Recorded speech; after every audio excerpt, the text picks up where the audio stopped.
इंदौर में हुआ वंदे मातरम विवाद एक बार फिर सुर्खियों में है, जहां इंदौर की दोनों पार्षद रुबीना इकबाल खान और फौजिया शेख अलीम के बयान लेने के लिए हाईकमान ने देवास में हाई लेवल की मीटिंग बिठाई है।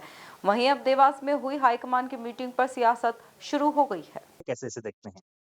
देखिए, जिनके घर कांच के होते हैं ना, वो दूसरे घरों पर पत्थर नहीं फेंका करते। भारतीय जनता पार्टी को पहले अपने अंतर गिरेबान में झांकना चाहिए और अपने अंदर इसके जवाब तलाशना चाहिए। जब पूरा देश जब आजादी की लड़ाई लड़ रहा था, तो अंग्रेजों से वजीफा लेने का काम कौन कर रहा था? स्वतंत्रता संग्राम सेनानियों की मुखबरी कौन कर रहा था? देश आजादी के आंदोलन से खुद को अलग करने वाला पृथक संगठन, जिसकी विचारधारा पे भारतीय जनता पार्टी आज चल रही है, उस संगठन की भूमिका क्या थी? तो ये तो भारतीय जनता पार्टी को तय करना चाहिए। और जहां तक वंदे मातरम को लेके विषय की बात है, कांग्रेस पार्टी ने इसको बहुत ही गंभीरता से लिया है। इसको लेके अनुशासन समिति का गठन किया गया है। हमारी राष्ट्रीय सचिव उषा नायडू जी और इंदौर संभाग की सह प्रभारी, और साथ ही संजय दत्त जी जो देवास संभाग के प्रभारी हैं, उन दोनों की निगरानी में आज देवास के अंदर इसको लेके जो है सभी पक्षों को सुना गया, उनकी बात की गई और इस पूरे विषय को समझने का प्रयास किया गया। और साथ ही अब इसको लेके जो है संगठन स्तर पर जो है आगामी कार्रवाई जो है वो की जाएगी, वो पूरे शहर की जनता के सामने। जो शहर की जनता ने ये भी देखा कि भारतीय जनता पार्टी के 9 जनप्रतिनिधि, एक सांसद, महापौर और पूरी परिषद ने आज इंदौर शहर के विकास के नाम पे जो विनाश कर दिया है, जो दुर्गति आज इंदौर की कर दी है। 33 से अधिक निर्दोष नागरिक जो है मानव मलमूत्र से दूषित पेयजल पीने से मर गए। उसका जवाब देने की जगह भारतीय जनता पार्टी वंदे मातरम की ओछी राजनीति लाके जवाब देने से भाग खड़ी हुई। ये वही भारतीय जनता पार्टी है जो महाइल्या की नगरी का गुणगान करती है, 300वीं जन्म शताब्दी समारोह बनाती है, राजवाड़े पे कैबिनेट की बैठक बुलाती है और इसी इंदौर की शहर की जनता को और इंदौर शहर के विकास को छलती है।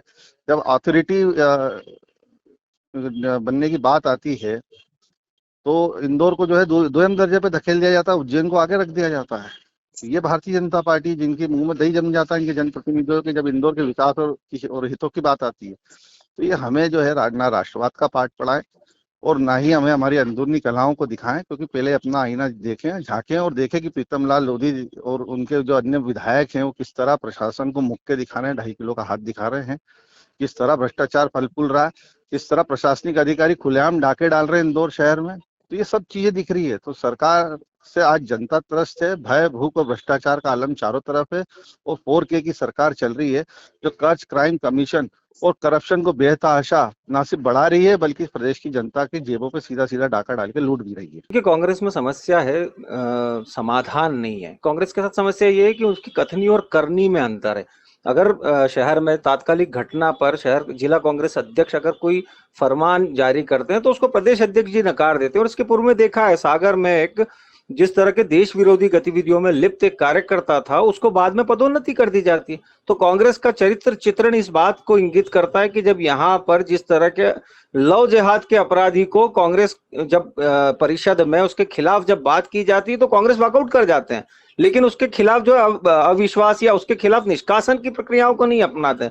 वहीं पर अगर कांग्रेस का कोई दूसरा नेता है जो तुष्टीकरण में लिप्त नहीं है, लेकिन अगर वो कोई भूल करता है, त्रुटि करता है आम समाज जन के माध्यम से, उसको तुरंत निष्कासित किया जाता है। तो ये तुष्टीकरण का चरित्र है कांग्रेस का। और वो सदा सर्वदा जब से कांग्रेस का निर्माण हुआ है, जिन्ना की कांग्रेस आज भी उनके मानस पटल पर संरक्षित है। और मुझे लगता है उसी तरह से वे लगातार अपने निर्णयों के माध्यम से प्रदेश और देश की जनता को छलते आ रहे हैं।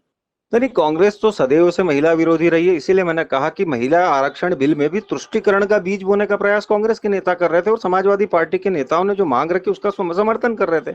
1930 में सबसे प्रथम जब आरक्षण की बात हुई, नहीं हो पाया। उसके बाद इंदिरा जी के समय पर मांग हुई, नहीं कर पाया। राजीव जी के समय नहीं कर पाए। उसके बाद में नरसिम्हा राव सरकार में कुछ लाभ मिला। उसके बाद गुजराल सरकार के समय जो लोग आज सामने खड़े हैं, मुलायम सिंह यादव, उसके बाद लालू यादव, उसके बाद शरद यादव, बॉयकट एंट्री और इस तरह के महिलाओं के खिलाफ जिस तरह की भाषा का अनैतिकता के साथ में उपयोग किया गया था पटल पर। और उसके बाद में कांग्रेस के जो शीर्षस्थ नेतृत्व करता है जैसे सीमी रोजवेल, उन्होंने तो कहा कास्टिंग काउच की कांग्रेस के अंदर परिपाटी है।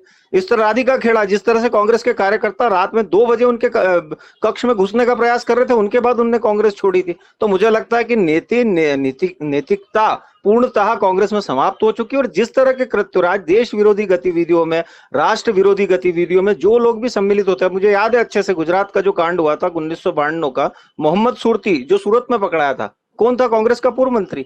उसके बाद गोधरा कांड में हाजी बिलाल, उस्मान पाशा, कौन लोग थे? तो मुझे लगता है एक तरफ वो लोग हैं जो राष्ट्र के साथ है, राष्ट्र गौरव के साथ है। अशफाक उल्लाह खां अपने अंतिम समय में राष्ट्रगान जो है वंदे मातरम गाते थे, ये बकायदा लिखा हुआ है।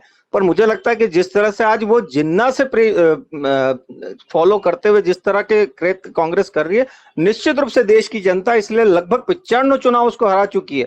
17 में से 3 राज्यों में आ चुके हैं। लेकिन मुझे लगता है कि आज भी तुष्टिकरण के बीज बोना, महिलाओं का असम्मान करना और जो नीति नेतृत्व और निर्णय करता है उनका सरेंडर हो जाना, मुझे लगता है इस बात को परिभाषित करता है कि कांग्रेस पूरी तरह से जो है टूट चुकी है और जिस एजेंडे पर चल रही है निश्चित रूप से वो देश के खिलाफ है।